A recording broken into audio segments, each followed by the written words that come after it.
Ya, shalom teman-teman yang terkasih, dimanapun kita berada.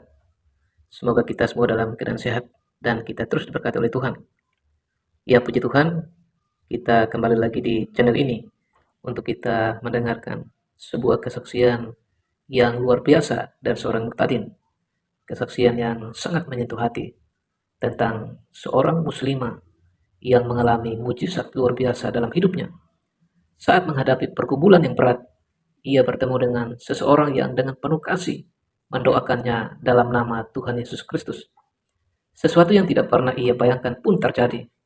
Kuasa Tuhan bekerja dengan nyata, dan mujizat yang ia alami membuat hatinya dipenuhi pertanyaan tentang siapakah sebenarnya Yesus itu.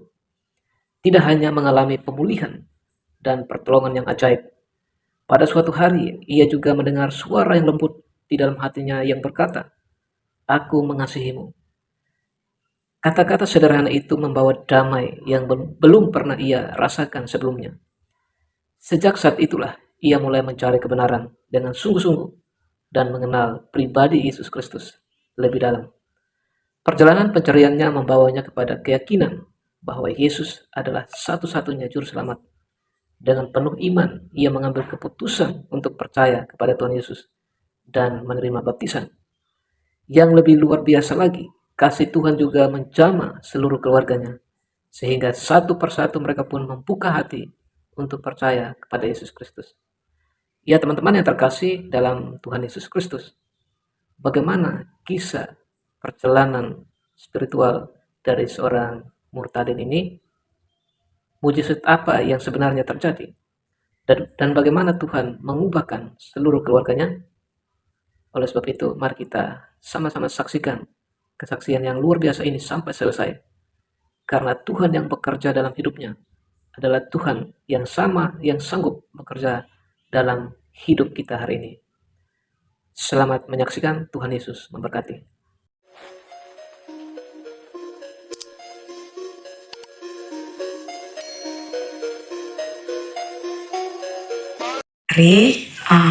Sebelum saya mengenal Tuhan Yesus, memang saya beragama seberang. Ya, waktu itu umur 17 tahun aku sakit kelenjar getah bening. Ini dia, ada bekas-bekasnya tuh. Jadi awalnya itu tumbuhan gitu. Tumbuhan itu? Iya, jadi dia benjolan kecil, benjolan aja gitu kan. Terus dia lama tuh pecah gitu. Lari ke sini tuh. Jadi di dalam tubuh aku ada 4 bekas. Ya kan, jadi pecah. Nah, setahun setengah aku sakit. Karena kan dia efeknya bersisik ya. Jadi panas, jadi bersisik gitu. Makanya waktu itu aku dipanggil ular. Lu mau tau gak, cicir lepra tuh kayak badan lu tuh gitu. Jadi setiap aku mau keluar rumah tuh, pasti kayak dikatain orang gitu. Dan setiap malam itu saya gak bisa tidur. Jadi jam 1, jam 2 itu saya kayak kuntilanak. Karena ini kan sakit ribet banget ini, gitu kan. Ini keluar nanah, ini darah semua ini. Jadi badan saya itu kayak bau amis gitu. Saya tidur tuh diasingin. Karena kan mama sih bilang, maaf ya Neng gitu, bau banget gitu. Jadi saya tidur diasingin di ubin. Di ubin sendiri, saya tidur di sendiri depan. Pakai alas itu? Pakai kayak tikar selembar gitu. Jadi tiap malam aku nangis, aku selalu bilang, ngapain sih saya hidup? Saya minta maaf terus. Gitu, ngapain saya hidup sih aja gitu. Terus hidup nyusahin keluarga gitu. Dan itu badannya juga sakit-sakit ya? Kayak ditusuk-tusuk kalau tidur di mobil ya. Tapi dari benjolannya sendiri menimbulkan rasa sakit atau? Ngebet. Apalagi yang pecah di payudara itu kan udah bolong, udah hancur, bolong sampai nggak kelihatan payudara, udah bolong gitu kan. Terus itu yang bikin bau. Nah di situ yang bikin bau ini kan memang bau ya, bau amis. Tapi dari payudara yang menimbulkan sangat bau itu dari payudara. Gitu. Jadi saya ngerasa tidur ke kanan aja saya bisa miring gitu. Tiap malam saya nangis terus. Gitu. Jadi setiap jam 1 saya ngerintis sakit walaupun saya minum obat gitu. Udah minumnya dari dukun, ada alternatif. Tetap saya nangis gitu. Tapi ya keluarga mau gimana ya, dia dengar saya nangis, saya selalu, sakit gitu. Makanya kalau saya cerita kayak gini kan gak kuat. Jadi setahun setengah saya sakit, tiap malam saya nangis. Yang saya ingat lagi itu, saya selalu manggil nama mama. Dan apa yang dilakukan oleh mama hari-hari itu? Mama saya enggak. Gak ambilin tisu ya? Bapak. Harus ini juga, sorry. Kalau butuh lagi nanti. Ya mama saya cuma bilang, mama udah gak bisa berbuat apa-apa gitu, uang mama udah habis, mama bukan orang kaya gitu. Ini kalau ngomong sama saya tuh, malah doanya bilang ya ambil aja gitu, ambil aja anak aku gitu kan. Daripada menderita. Daripada dia hidupnya kayak gini diambil aja gitu, saya udah ikhlas kata mama saya gitu.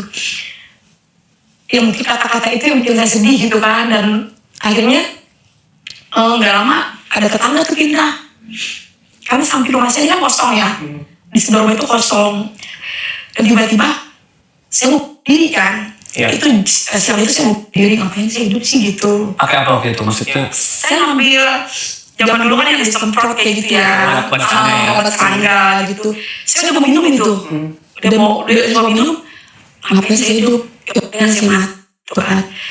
Waktu saya mau minum udah nyampe mulut, udah mau begini, itu di kepala saya itu ada usap, suaranya lembut banget gitu. Ngebiar rambut saya, aku ngasihin gitu. Jadi saya langsung lihat ke kanan, tapi itu gak ada orang. Gak ada orang. Saya merinding dari atas sampai ke bawah, saya merinding. Karena suaranya itu lembut banget. Aku langsung gak jadi dong, aku minum ini. Saya pikir kan setan gitu. Saya teriak keluar gitu. Saya tahu itu kan obat serangga itu. Ayo masuk, di rumah kita setan mah, itu tadi pikirnya gini. Dia mau dorong pindahan sama saya gitu. Emang saya mau pindahan ke orang Batak, kata mama aku gitu kan. Dan orang Batak ini pindahan dari Kalimantan. Tiap malam kan biasa saya nangis. Karena kakak ini berbeda dengar. Jadi pagi-pagi dia ngomong sama mama saya lagi nyapu. Gitu kan, pintu depan nggak dibuka karena baunya ke depan-depan ya. Jadi saya tuh pintu itu tutup. Kalau orang mau ke rumah aku tuh lewat ke belakang. Gitu. Jadi ibu-ibu saya dengar dia ngomong, setiap malam saya dengar nangis ya gitu. Siapa ya bu kata gitu. Seperti suara setan tapi dibilang manusia jelas gitu. Itu tuh neng anak ibu udah dibawa anaknya sembuh kata mama aku gitu kan. Dibawa ke dukun karena itu udah sembuh. Boleh nggak sih bu saya lihat kata gitu. Dan anak itu di belakang. Terus dia kayak saya posisi kan gelonjol ya di tembok gitu, tiduran. Terus dia teriak, Tuhan Yesus luar biasa gitu. Ya saya jujur dengan nama itu kayak ngerasa orang, saya tahu itu orang Kristen gitu, tuh masih bawa orang gitu kan. Dia teriak, jadi di kamar ya, dia diri di situ. Tuhan Yesus luar biasa, dia duduk di sebelah aku, gitu kan. Dia ngomong pun ada kata-kata. Ibu perkenalkan nama saya Mama Hana, seorang Kristen, saya pindah dari Kalimantan. Sebelum saya pindah ke rumah ini, saya berdoa, gitu kan. Tuhan berikan saya tempat tinggal dari Tuhan.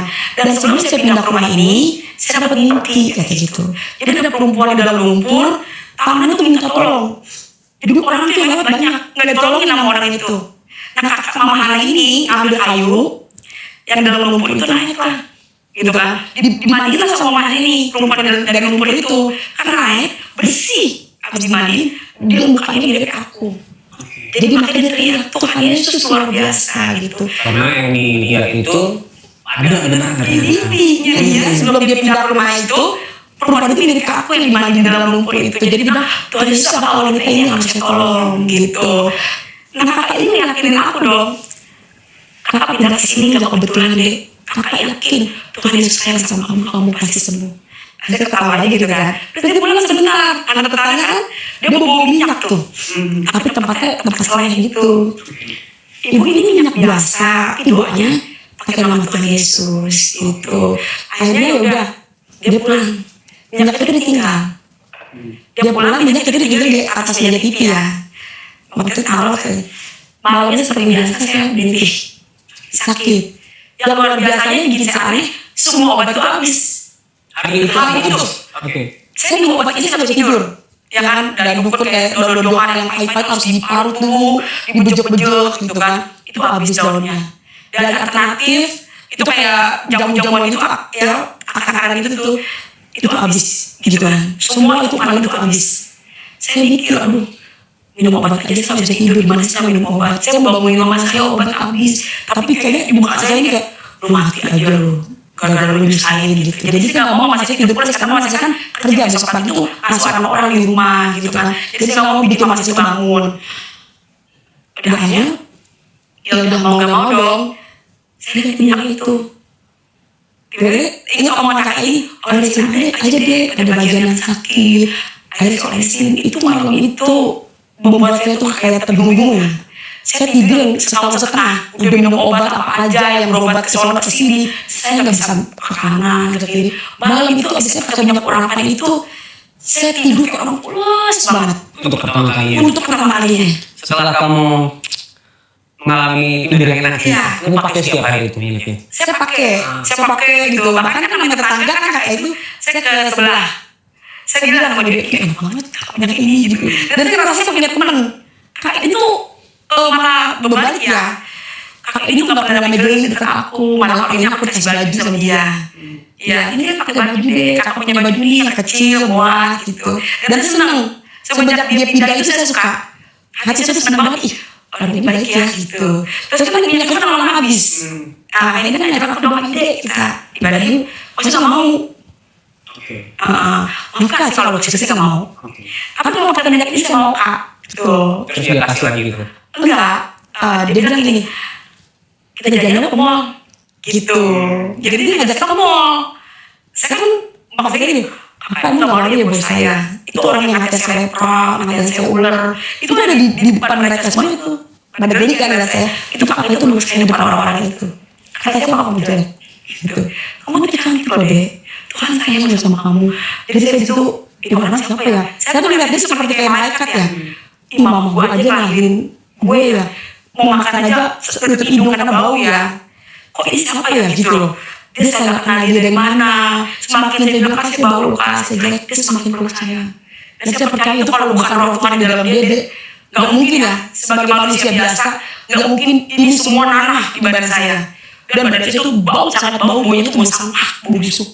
Jadi kalau di saat itu saya percaya itu roh Tuhan ada sama Mama. Hari itu ketika Mama Hana ini bilang Tuhan Yesus sayang, Tuhan Yesus mengasihimu, sempat kepikiran nggak sih? Maksudnya benar nggak sih Tuhan Yesus sayang sama aku? Benar nggak sih ada yang begitu sayang sama aku? Enggak, aku nggak sempet bilang Tuhan sayang sama enggak ya.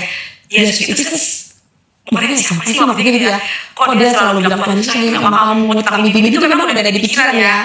Cuman karena ayat terdoktrin itu gitu kan, saya tetap nahan gitu kan, karena saya berpikir ya itulah firman Tuhan setelah saya belajar nggak mungkin kalau bukan pilihan saya nggak mungkin percaya begitu aja, karena memang kalau secara logika saya nggak percaya sama Tuhan Yesus yang katanya manusia cuman yang diolok-olok, masa Tuhan lu manusia nolong dirinya sendiri aja nggak bisa, itu logikanya ya. Tapi setelah saya belajar dan itu panjang prosesnya, ternyata firman itu iya dan amin, dan saya bisa buktikan Yesus adalah Tuhan gitu kan. Akhirnya saya ikutlah Ke mall. ikut ke mall ya, karena ngomong kali ibadah saya nggak mau ke mall ngomongnya. Hari itu kenapa mau ikut ke mall? Karena saya pikir kalau itu tetap dalam belanja.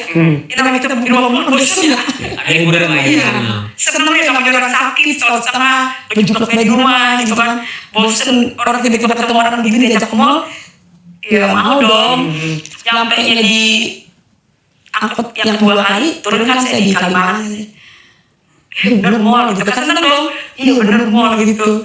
Aduh jadi kayaknya naik lantai 2 di situ ada bangku-bangku gitu kan, kayak ada orang ya saya tahu lah kalau anak bapak ya kan orangnya kan kelihatan pada anak bapak. Jadi pas dia pada keluar ya, wah ini mau gereja gitu kan, saya udah mulai ada rasa takut tuh, udah sakit banget rakan gitu kan, aduh. Tapi Tuhan Yesus itu benar-benar karena dia udah buka, nggak ada yang bisa nutup. Akhirnya mau nggak mau saya masuk dong, ya kan, mau nggak mau saya masuk. Kakak itu berdoa gitu kan ya, mau nggak mau saya masuk, duduk paling di depan gitu kakak itu, duduk paling di depan, persis depan son.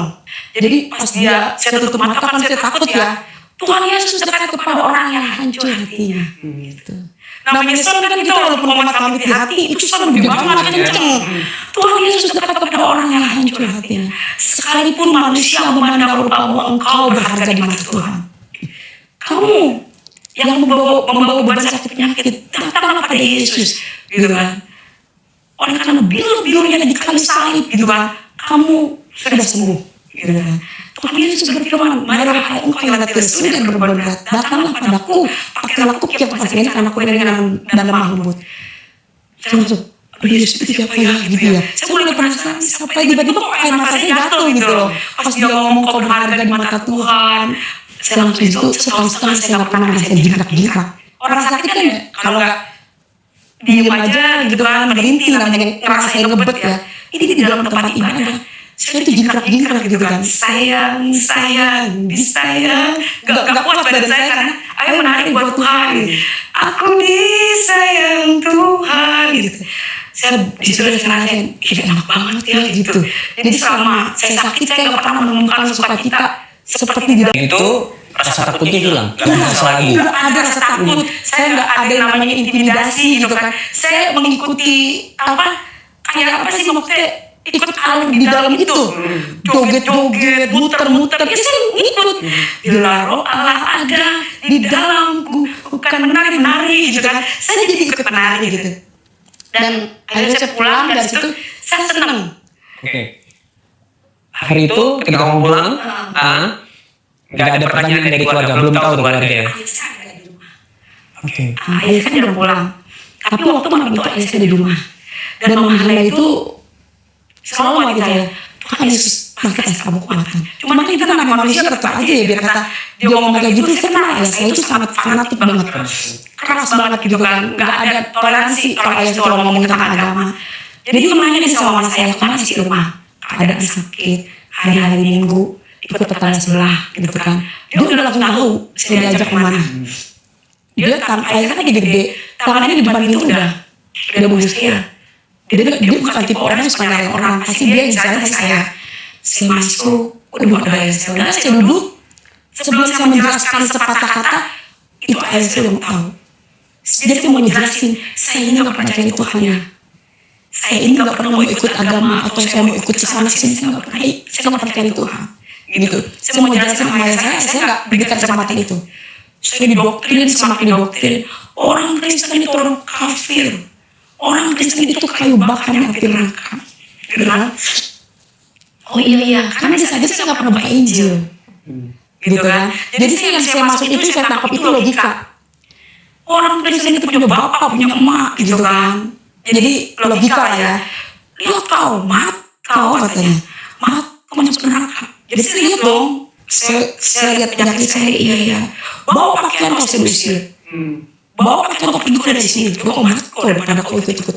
Itu gitu kan. Akhirnya mau gak mau saya takut. Ya karena saya usir sekarang gak mau di rumah sakit. Ya siapa ya selain bukan keluarga kan. Iya, dan itu logika itu masuk dalam pikiran saya. Tuhan punya emak, Tuhan punya bapak, itu gak masuk di akal. Gitu kan. Tuhan bisa makan, Tuhan beri. Oh iya, gitu. Aku mau balik, dia mau kembali, gak mau. Gitu. Dan ternyata rumah Mama Hana ini ditendang. Maksudnya? Sama keluarga mama saya. Kan yang punya kontrakan itu keluarga sepupu mama saya. Masih sepupu lah. Jadi dengarlah saya ikut ibadah. Iya. Tanpa dia pengen cari tahu kalau bukan begitu ceritanya sebenarnya.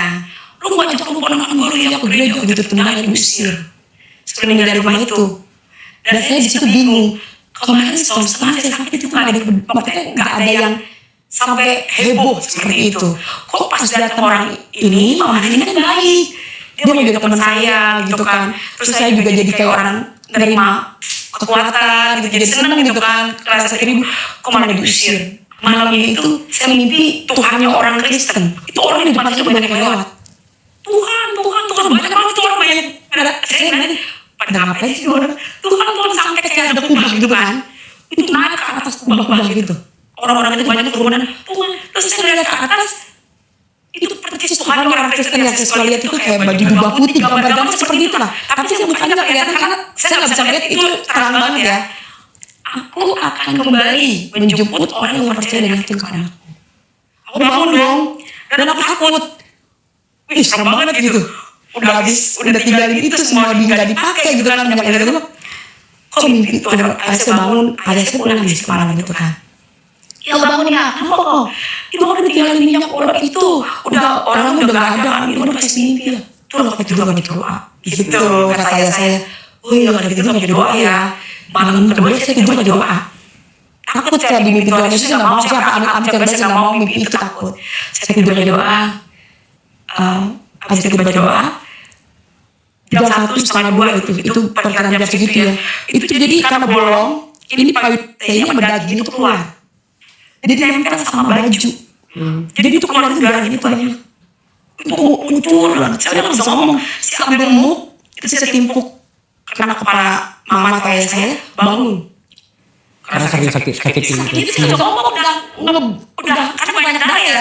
Saya tuh kayak mau nggak bisa aja, udah syukur ya.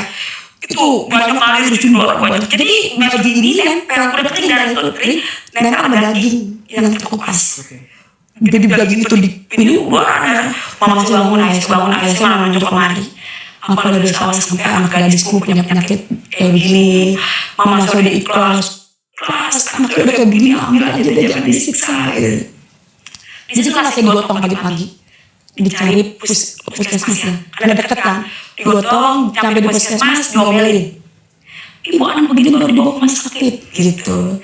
Terus jangan dibawa rumah saya gitu. Saya nggak mau yang ke rumah sakit. Akhirnya saya dioperasi ke rumah sakit bulan-bulan. Dan di situ saya divonis kanker stadium 4. Oke. Jadi sebelum divonis itu ceritanya memang sangat panjang. Jadi saya hari pertama itu kan di puskesmas. Nyampe di puskesmas ini ada bidan, ya kan? Hari pertama. Nah hari pertama juga saya dioper ke rumah sakit bulan di sana saya divonis. Karena saya nggak mau dibawa ke Darmais, saya udah pasrah. Dia emang gak punya duit kata mama saya. Udah mah, udah gak ngomong mah, sono kata daerah Selipi gitu, di sono komplit begini-begini. Tapi gak mau ya udah buat jalan aja. Jadi saya perlu alkohol. Karena kan udah ada minta alkohol, ya kan? Akhirnya saya balik ke puskesmas hari kedua. Nyampe di puskesmas hari kedua, saya ketemu orang yang pertama. Saya dibawa gitu. Dan ibu ini ngajak saya ketemu. Ngomong pas mata saya sama mama saya, ibu sini saya dipanggil. Ini dipanggil loh, kata gitu ya. Disamperin kan, iya bu, kenapa ya? Ibu, ya namanya ini kan sensitif ya, kalau ngomongin agama itu sangat sensitif. Ibu gini loh, kemarin saya tuh bayang-bayang anak ibu. Gitu, waktu dia pulang di rumah itu, ngeliat saya kan hari pertama itu kan ditanganin sama banyak di situ kan di puskesmas. Saya bayang-bayang anak ibu. Ibu kenapa ya, nggak bisa. Jadi di kantong kalau puskesmas kan seragamnya ada kantongnya dua ini. Ibu kenapa ya, nggak bisa gitu. Saya disitu langsung pegangan sama mama saya. Jangan-jangan nih orang Kristen gitu. Langsung saya langsung kontak kan kalau ngomong ini kan nggak bisa. Jadi orang Kristen gitu. Bener, dia ngeluarin minyak dari kantong itu saya pingsan. Aduh, gara-gara itu minyak satu kampung heboh. Akhirnya saya bawa itu minyak, saya pulang, saya janjian lah besok kesini ya. Gitu, gereja yang sama, tempat ibadah yang sama. Kan di dunia ini banyak gitu, banyak gereja juga banyak. Kok saya masuknya seperti saya pertama kali datang ke tempat ibadah sama mana gereja itu juga. Dan saya benar-benar bikin pusing ya. Saya sampai nyebut ini mau apa sih gitu. Kok saya dibawa ke sini lagi gitu. Akhirnya saya pulang, saya dikasih Alkitab. Sampai saya di rumah, Alkitab itu saya taruh bawa baju. Dan saya duduk-duduk gitu di tempat tidur, saya mulai ngerasa penasaran. Yesus itu siapa ya? Dan saya langsung ambil juga Alkitab. Saya buka Alkitab, aku lihat jalan, kebenaran dan hidup. Tidak datang kepada Bapa kalau tidak melalui aku. Jadi banyak Yesus yang menemukan, Yesus itu luar biasa loh. Gitu kan? Saya mulai ambil itu punya urapan, saya terima Tuhan Yesus sebagai Tuhan dan Juru Selamat saya. Tuhan, aku terima Engkau sebagai Tuhan dan Juru Selamat saya. Malam itu saya oleh badan saya dan itu sampai lama saya sembuh. Dalam berapa rentang waktu itu? Itu bisa, itu 2 minggu saya sembuh. Itu yang tadinya bersisik aja saya, karena saya mandi kali ya, kan udah bisa mandi terus ini juga udah ngebet bolong itu segede di payung. Itu ditambal saya juga gak ngerti bisa seperti ini loh. Saya punya bekas dan bukti ya, maksudnya yang ini juga bolong kan. Orang kalau ngeliat saya ini operasi mana, ini gak operasi sama sekali.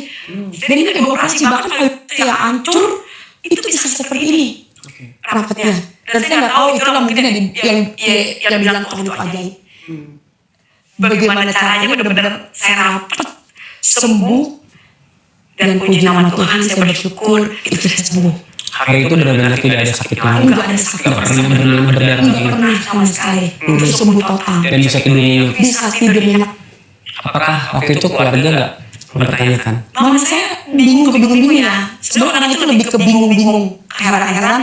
Karena saya sembuh, dia bertanya minum apa gitu. Kok bisa cepat sembuh, bisa berubah, penampilannya juga udah berubah gitu. Wah, mama saya senang gitu kan, saya bertantang-tantang di kaca, di situ saya tahu. Dia udah ngerasa, oh Karena dia udah ngeliat aku di kaca tuh kayak seneng gitu. Oh, kok pakai itu ya gitu. Langsung Aisyah tuh tahu gitu. Terus aku langsung diem kan, karena Aisyah galak banget. Aduh Tuhan, aku gak mau ninggalin Tuhan Yesus, Tuhan baik banget sama aku gitu. Aku banyak banget perubahan dalam diri aku, itu semua karena Tuhan Yesus. Jadi waktu tinggalkan itu Yesus gini-gini kau udah sembuh. Akhirnya dia ngambil pisau dari belakang. Itu pisau dapur itu ada di sini saya itu. Sampai dia berantem sama mama saya, Wan, aku kau, katanya, aku bangga. Masuk penjara aku bangga ini kau mati. Ya, enggak, udah akhirnya dia pergi lah, karena takut naik hitam kan. Mama saya kan, jangan. Saya masuk kamar, saya bilang tuh, saya gak mau ninggalin Tuhan Yesus. Disitulah suara Tuhan itu. Dia Tuhan yang hidup, gak mungkin dia bisa lewat perantara hamba Tuhan atau gimana. Tapi firman Tuhan itulah bagi saya suara Tuhan. Ketika saya masuk kamar, saya buka, saya nangis sama Tuhan. Dia tahu kan, dia maha melihat, saya buka Alkitab, saya menemukan hal bertekun. Yohanes berapa saya lupa ya, tapi Februari bertekun. Akan datang orang yang membunuh kamu, dia menyangka berbuat bakti bagi Allah dia, gitu. Dia tidak mengenal baik Bapa maupun aku. Sebelumnya saya sudah katakan supaya kamu tidak mengenal aku. Jadi disitulah aku mulai mengerti, oh gini ya, gitu. Dan akhirnya aku tidak tenang sama ayah, gitu. Diusir, ditendang sama ayah aku. Kemana kamu pergi dari sini? Aku gak pergi, ayahku yang pergi. Ya, karena dia udah nendang aku kan, dia takut naik hitam gitu. Aku di situ salah, belum terlalu kenal ini ya, masih proses, namanya baru mengenal Tuhan. Lupa kalau kita itu udah punya kuasa di mulut kita. Karena sakit banget, gede tinggi, kakinya gede, aku ditendang. Dia nanti sakit banget loh gitu loh. Tapi kamu tadi sempat bilang bahwa ternyata mengikut Yesus, kamu juga mengalami jatuh bangun. Iya, Aisyah meninggal. Oh dari saat itu? Itu Aisyah meninggal. Bagi saya dia tulang punggung. Saya kalau minta uang kan sama ayah. Kecil besarnya saya minta uang jajan karena umur segitu 17 ya kerja juga kan nggak punya ijazah gitu kan. Dan saya minta duit sama dia, tiba-tiba dipanggil Tuhan. Dia nggak ada. Di situ saya sempat, aduh Tuhan, saya mau gimana gitu.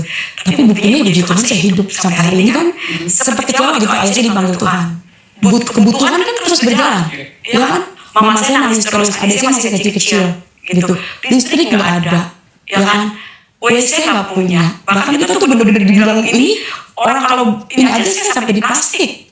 Saya nggak punya WC, nggak ada listrik gitu kan? Ayah saya pergi nyanyi dangdut. Ijazah nggak ada, ini nyanyi dangdut. Untuk mencari nafkah itu ya? Iya, nyanyi saya. Nyanyi dangdut, dipanggil dangdut panggung-panggung gitu. Ini momen kamu mencari nafkah dengan bernyanyi. Apa yang terjadi masa-masa itu? Ya, nyanyi aku biasa nyanyi gitu kan, nyanyi dangdut. Terus pulang aku bisa kasih mama saya uang gitu kan. Terus gak lama saya dipanggil nih kerja di pabrik. Ya, gak lama saya kerja di pabrik. Di situ saya mulai kenal cowok. Jadi nggak ada terbesit di pikiran saya untuk yang macam-macam. Yang ada di otak saya itu hanya keluarga. Gimana nih caranya adik gue jangan nangis. Gimana nih mama gue tuh jangan nangis gitu. Kayak terbeban banget gitu kan. Gimana ya? Tiap gosok ini turun dulu ini mama saya nangis. Ya kan. Akhirnya yaudah saya punya perkataan itu ucapan itu kan doa. Gak boleh kayak gitu. Nyawa saya aja kalau boleh dikasih saya kasih gitu. Akhirnya itulah saya jatuh lewat dosa gitu. Dosa perzinahan. Waktu kamu kerja di pabrik gitu ya? Enggak, saya mulai kenal cowok. Iya, waktu itu kan waktu kerja di pabrik kenal cowok. Iya. Lalu bergumul dengan dosa. Iya. Apa yang terjadi waktu itu? Apakah kamu juga menyadari bahwa itu salah sih? Salah, memang salah. Tapi saya melihat adik saya makan enak gitu kan, saya bisa pasang listrik, rumah saya bangun gitu. Saya ngerasa ya udah gitu. Yang penting mereka senang. Walaupun saya tahu itu salah. Makanya pas ada satu di titik itu salah, saya mulai dipuji kan. Biasanya dekat saya tuh seneng gitu kan. Sedangkan dia udah berkeluarga. Oke, jadi mohon maaf si pria ini sudah berkeluarga, dia mendekati kamu dan dia tanda kutip memberi nafkah gitu ya, gitu ya. Makanya di rumah juga bisa hari ini bisa makan, Iya. listrik bisa terus dibayar gitu ya. Nah, apa yang menyadarkan kamu hari itu untuk oke ini salahnya aku harus memutus hubungan ini? Itu masih panjang sih ya. Lumayan panjang Masih ya. panjang prosesnya gitu. Iya, karena satu saya nggak suka sama dia, nggak cinta juga, ya kan. Terus kedua dia rumah tangga, terakhir itu malam itu udah pisah. Tapi ujungnya ada satu momen di mana momen kamu saya ketemu suami saya sekarang namanya Andreas. oke, ya kamu kan dulu disuruh meninggalkan Tuhan, Iya. gak mau. Iya. Kamu Nggak mau. bilang aku tidak akan pernah meninggalkan Nggak Tuhan. mau, iya. Meskipun kamu diancam pisau oleh Iya, Allah kamu benar. gitu ya. Tapi ternyata bertemu dengan suami yang sekarang ini, Iya. kamu malah meninggalkan Tuhan. Benar. Gimana ceritanya gitu? Tapi saya nggak tahu kalau dia tuh pengennya kan pendeta, tapi nggak bisa dibohongin, memang saya suka sama dia. Jangan ditiru ya, ini jangan ditiru. Karena terang dan gelap itu nggak bisa bersatu. Dan kita perjanjian sama dia. Oh iya, gue bisa ninggalin Tuhan Yesus gitu. Udah, lu begini aja, gue gak bakal larang lu kok untuk lu ibadah. Gitu dia ngomongnya. Waktu pacaran, Waktu pas boleh gitu iya, ya? boleh. Udah, lu ntar kalau lu udah ini, ntar lu gak apa-apa, gue larang. Dan saya nggak sama sekali tahu karakter dia. Karena sebentar ya, jadi saya nggak tahu karakter dia itu keras, atau gimana saya nggak tahu. Tapi saya punya prinsip, sekali saya menikah, seumur hidup. Itu pada saya nikah, bukan nikah pemberkatan loh. Saya nikah sama dia. Iya, itu saya baca lagi 2 kali mana waktu saya nikah sama dia. Dan itulah firman Tuhan di dalam rema dalam hidup saya. Bukan hanya sekedar saya baca dan saya dengar. Di luar aku, kamu nggak bisa berbuat apa-apa. Jadi jangan main-main sama Tuhan Yesus. Benar, jangan main-main. Jadi saya benar-benar kayak dibilang melanggar, ini saya harus pikul salib. Bagaimanapun bahagia tidak bahagianya, salib itu harus saya pikul. Rumah tangganya seperti apa waktu itu? Saya dipukulin. Jadi bisa hancur. Itu hal yang tidak pernah kamu lihat sama bacaan. Nggak pernah, saya nggak tahu dia kasar kayak gitu. Waktu itu ngomongnya tuh kasar. Suka mengungkit kayak saya punya masa lalu gitu. Pokoknya kasar deh. Saya sempat kaget, gitu kayak orang kaget. Bisa deh. Oh galak banget gitu. Dan tidak boleh ibadah hari itu ya? Enggak, saya ibadah. Tetap boleh. Enggak boleh. Jadi saya pas ibadah saya pulang. Itu saya dikunciin pintu gitu. Tapi saya tetap bertahan, saya tetap ibadah. Karena yang saya ambil di situ, iman itu mengalahkan dunia. Di sini saya mulai haus karena Tuhan. Karena kan rumah tangga nggak mau cuma sebentar gitu kan. Kursi yang di sebelah saya itu selalu saya bilang ada orangnya. Jadi kalau ada orangnya itu, bu ada orangnya, jangan duduk bu ada orangnya. Setiap saya ibadah, saya selalu bangku yang kosong itu nggak boleh ditempatin sama orang. Saya selalu bilang itu ada orang yang mau saya pulang dicemberutin sama orang. Itu katanya ada orangnya kan suka dicemberutin ya. Kalau sampai pulang itu nggak ada orangnya. Saya bilang Tuhan, namanya udah Andreas. Dan saya percaya Andreas ada di samping saya. Dan 2 bulan saya nikah, saya kambuh. Ini kabulan saya robek, ya kan baru dia tantang. Saya minta pisah sama dia. Itu minta pisah. Udah lu cari aja perempuan lain. Gitu. Saya mulai diingetin lah, kan robek itu. 2003 ke 2011 ya. Itu saya gak pernah kambuh. Jatuh dosa perjinahan saya gak pernah kambuh. Tapi saya menikah sama ini, nikah 2 bulan. Ketemu itu robek hancur, keluar darah, keluar nanah. Di situlah saya masuk kamar mandi, saya mulai ingat firman Tuhan. Di luar aku, kamu gak bisa berbuat apa-apa. Gitu. Ya udah akhirnya saya minta pisah. Udah kita pisah aja. Lu cari aja perempuan lain, gue mau kembali sama Tuhan Yesus. Jadi, enggak mau pisah sama lu. Itu saya bingung. Tapi dia galak, tapi gak mau pisah sama saya gitu kan. Enggak mau pisah sama lu. Gue mau tahu sakit apa. Karena dia kata badan saya kan panas, ini dingin banget. Kalau Yesus lu bisa nyembuhin lu tanpa minum obat, gue ikut. Akhirnya, nah di situ kondisi dokter, saya harus dibawa lagi. Ini virus Pak bisa menyebar ke tubuh. Dan di situ saya mulai mencari wajah Tuhan. Saya minta pengampunan. Tuhan mati hari ini saya siap. Dipanggil hari ini saya siap Tuhan. Saya sudah pengakuan dosa, sudah minta ampun sama Tuhan. Tapi kalau Engkau berikan saya kesempatan yang berkali-kali Tuhan, saya untuk boleh dikasih kesempatan hidup, saya akan bersaksi ke bangsa-bangsa Tuhan kalau tidak ada Tuhan seperti Engkau. Karena di luar sana saya dengar itu banyak. Rasain lu, agama di perumahan kan begini, begini, begini. Tapi saya percaya, saya berdoa Tuhan itu mengenal hati. Tuhan lihat hati saya, Tuhan rinani. Di dalam Yesus ada ketenangan, ada sukacita. Itu sakti ini kamu. Tapi saya percaya ketika saya panggil nama Tuhan Yesus itu bukan sekedar nama. Nama Yesus nama yang berkuasa. Di dalam Yesus ada pengharapan dan ada kuasa. Terus nangis. Bisa nangis sekencang-kencangnya, Tuhan ampuni saya Tuhan. Di luar Yesus penuh ketakutan. Orang ada di saat saya. Di saat itu saya takut. Ketika penyakit itu kambuh, saya takut. Makanya saya bilang saya takut Tuhan. Saya angkat pujian ini memang hati saya takut. Di luar Tuhan saya takut. Dan benar ya firman Tuhan itu benar-benar iman itu mengalahkan dunia. Benar-benar saya mengalami itu. Kalau ngomongin dokter mikir sama sakit ini. Itu dalam hitungan minggu aja sembuh. Itu rapet. Suami saya lihat. Nah akhirnya bagaimana suami bisa bertobat? Kan ternyata bukan hanya kamu yang menerima Yesus ya, dan benar-benar menyadari bahwa satu-satunya jalan yang hanya Yesus, terus suami dan keluarga juga bertobat. Gimana ceritanya? Jadi suami aku itu minta sendiri. Banyak mujizat dalam rumah tangga. Jadi misalnya aku kurang uang kontrakan gitu kan, ya kerja kan di dalam.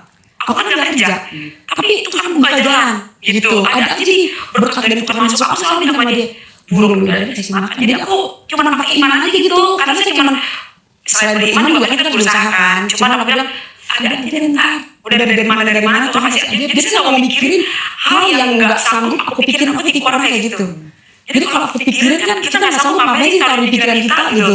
Nah di situ ada dia tiba-tiba ada rezeki masuk gitu. Terus mujizat dia lihat aku sembuh, gue mau dibaptis gitu. Dia sendiri yang minta, saya nggak pernah ngajak, saya nggak pernah ngajak orang untuk masuk, ini nggak pernah gitu. Bagi saya itu panggilan Tuhan gitu. Lagi namanya juga udah Andreas dia gitu kan. Saya udah bilang namanya Andreas tuh kan masa iya enggak ini kan. Saya udah bilang Tuhan tuh sayang sama lu. Dan saya bukan sayang sama gue ya, dia bilang sayang sama lu. Dia nggak mungkin turun dari surga aku masih Andreas, enggak kan? Dia datang sama orang yang hancur. Dia kan nggak mungkin turun di mana lu. Dia pasti dong pakai orang untuk sebagai alatnya gitu kan. Makanya dia hidup gitu. Jadi dia akhirnya dibaptis dan minta pemberkatan. Kamu pemberkatan ulang ya, menikah ulang. Menikah ulang tapi pemberkatan. Ketika pemberkatan, tadinya kan setahun saya nggak bisa punya anak. Karena dokter bilang kemungkinan kalau punya anak bisa bengkak. Karena bisa punya darah. Pas saya udah sembuh pecah lagi. Tapi saya sebagai manusia normal saya pengen dong punya anak gitu. Setahun saya nggak punya anak, di pemberkatan saya dikasih anak, langsung hamil. Setahun 1. Itu saya anak saya 4, cowok 2, cewek 2. Gitu. Nah, gimana kamu sekarang memandang keluargamu yang sudah, maksudnya seluruh keluarga ini ada di dalam Kristus? Ya, saya ngeliat senang aja gitu. Saya selalu terapin mereka itu harus bangga gitu. Kalau untuk bagi keluarga ya, kita ini harus bangga punya Tuhan Yesus dalam hidup kita. Karena di luar sana ribuan manusia ingin melihat apa yang kita lihat. Malaikat aja ingin melihat apa yang kita lihat, tapi gak semua orang pilihan Tuhan. Gitu. Jadi anak saya kasih nama itu nama-nama Alkitab. Moses, Alexa Pariaji, Angel Kimberly, Adriana, Abraham, Israel Wakim, Ratu Yerusalem gitu. Jadi bagi saya mereka anak-anak Tuhan. Gitu. Pertanyaan terakhir ya. Kan kamu mengalami sendiri bahwa ikut Tuhan itu tidaklah semuanya jadi mulus. Jadi katakan kalau kamu mau ngikut aku, kamu harus sangkal diri dan ikut saya. Bukan perjalanan yang mudah untuk ikut Tuhan, tapi ada penyertaan Tuhan yang dijanjikan di setiap musim kita. Apa yang hari ini bisa membuat kamu tetap bertahan dan kuat di dalam iman kepercayaan kepada Tuhan Yesus? Ya karena saya percaya dia akan datang seperti nubuat lewat mimpi saya itu. Lewat firman Tuhan ya. Aku akan kembali menjemput orang yang percaya dan yakin kepadaku. Dan saya bukan hanya setengah-setengah mempelajari itu ya. Dan saya yakin, 1000 yakin ketika saya susah atau dalam keadaan apapun, dia selalu ada. Karena Tuhan selalu bilang jangan takut dan itu boleh diuji. Habis melahirkan pecah lagi, setahun 1 4. Belum sesar setahun 1, atas sakit, bawah sakit, saya tetap jalan. Karena saya tahu kunci kalau ngomongin penyakit ya. Saya setel film Tuhan Yesus itu yang ada di YouTube, kan ngebut ya sakit. Jadi saya makin belajar gitu. Darahnya itulah yang menyucikan. yang membuat orang ketika orang beriman merem sebentar, beriman, saya yakin yang keluar dari darah, dari tubuh Yesus itu bukan sekedar darah, tapi itu darah yang suci, darah yang ajaib dan menyembuhkan setiap penyakit. Baik, Ibu di rumah, terima kasih banyak buat kesaksian hari ini. Tuhan terus menyertai pelayanannya dan keluarganya, biar lewat dia iman dan keluarga banyak orang mengenal Tuhan Yesus Kristus. Thank you sekali. Pertama kali yang mengenal Tuhan adalah saya dan adik saya. Kemudian berjalannya waktu kita merasakan kasih Tuhan, kita jadi mikir, oh jangan cuma kita yang ngerasain kasih Tuhan, pengen juga papa, mama, koko, cece itu bisa ngerasain kasih Tuhan gitu. Terus ya kita coba untuk ajak, kita coba untuk ada KKR daripada gereja, kita ajak untuk ikut. Tapi papa, mama belum mau. Pada waktu itu papa nggak mau kenal Tuhan karena papa punya kepercayaan lain. Lalu banyak pertimbangan untuk papa nggak mau kenal Tuhan. Waktu itu saya sempat mikir, udahlah aku berhenti sebentar lah. Tuhan tahu kalau aku capek loh. Gitu. Ya sudah. Akhirnya saya berhenti. Tapi saya menjadi lebih lelah daripada sebelumnya. Lebih capek. Dan di situ saya diingatkan Tuhan. Kalau misalnya hari ini papa kamu dipanggil, gimana? Di situ saya nangis dan saya mikir, Tuhan sorry ya. Aku nggak boleh menjadi lelah. Karena kalau aku lelah sedetik aja, papa dipanggil, aku nggak punya kesempatan. Aku nggak punya kesempatan. Terus waktu itu usaha papa cukup turun, bangkrut gitu. Dalam usaha papa akhirnya kita coba lagi untuk mendoakan Pak. Aku pengen doakan papa. Ya sudah didoakan. Mungkin setelah didoakan merasa lebih tenang. Setelah itu kita mau doakan lagi, papa setuju. Ada masalah kita doakan setuju. Akhir tahun 2018 ajakin papa untuk ikut Natal di gereja. Waktu itu saya yang main drama, jadi saya minta papa datang dong ke gereja, aku yang main drama gitu. Saya main drama, saya pengen papa untuk bisa lihat aku main drama seperti apa. Drama yang dibawakan itu tentang saya pribadi yang mengenal Tuhan, kemudian papa saya bisa kenal Tuhan. Ya sudah, singkat cerita papa lihat. Setelah itu nggak berapa lama papa mau ikut CG. Setelah ikut CG dengan AI AC, cuman karena papa keterbatasan bahasa, kesulitan bahasa Indonesia, bisanya bahasa Hokkien, jadi saya harus ikut. Setiap kali CG saya harus translatekan bahasa Hokkien, sehingga papa bisa mengerti apa yang disampaikan di CG. Seiring berjalan waktu sekian tahun, akhirnya di tahun yang ke-9 dari 2010, kita percaya Tuhan, kita doakan sampai 2019, tepatnya 10 Februari 2019, papa memutuskan untuk memberi diri dibaptis. Di situ pertama kali papa memutuskan untuk pengen tahu Tuhan Yesus dengan sungguh-sungguh. Ya nggak lama setelah itu, tanggal 31 Juli papa mengalami kecelakaan di rumah sakit. Papa bilang, papa minta maaf ya, papa sayang banget sama kamu gitu.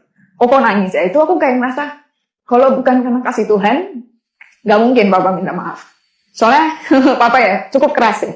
Bukan cukup keras, sangat keras menurut saya gitu. Dalam 6 bulan itu saya percaya papa juga mengalami Tuhan. Mengalami hubungan yang berbeda. Karena perubahan hidup papa berubah secara drastis. Yang dulunya pemarah, yang dulunya suka minum dan lain-lain sebagainya. Di dalam waktu 6 bulan papa mengalami perubahan yang kita sebagai anaknya mengalami, wah kok bisa gitu ya? Gitu. Waktu papa di rumah sakit tanggal 31 Agustus, saya dan adik saya istirahat di rumah sakit ya. Kita tidur di rumah sakit. Tapi di hari itu, waktu saya tidur bersama dengan adik saya dapat mimpi. Mimpinya adalah papa sudah meninggal dan padahal saat itu papa belum meninggal. Papa persis ada di sebelah saya di rumah sakit. Papa sudah meninggal jelas sekali di satu ruangan di yayasan dan keadaan papa sudah tidak ada.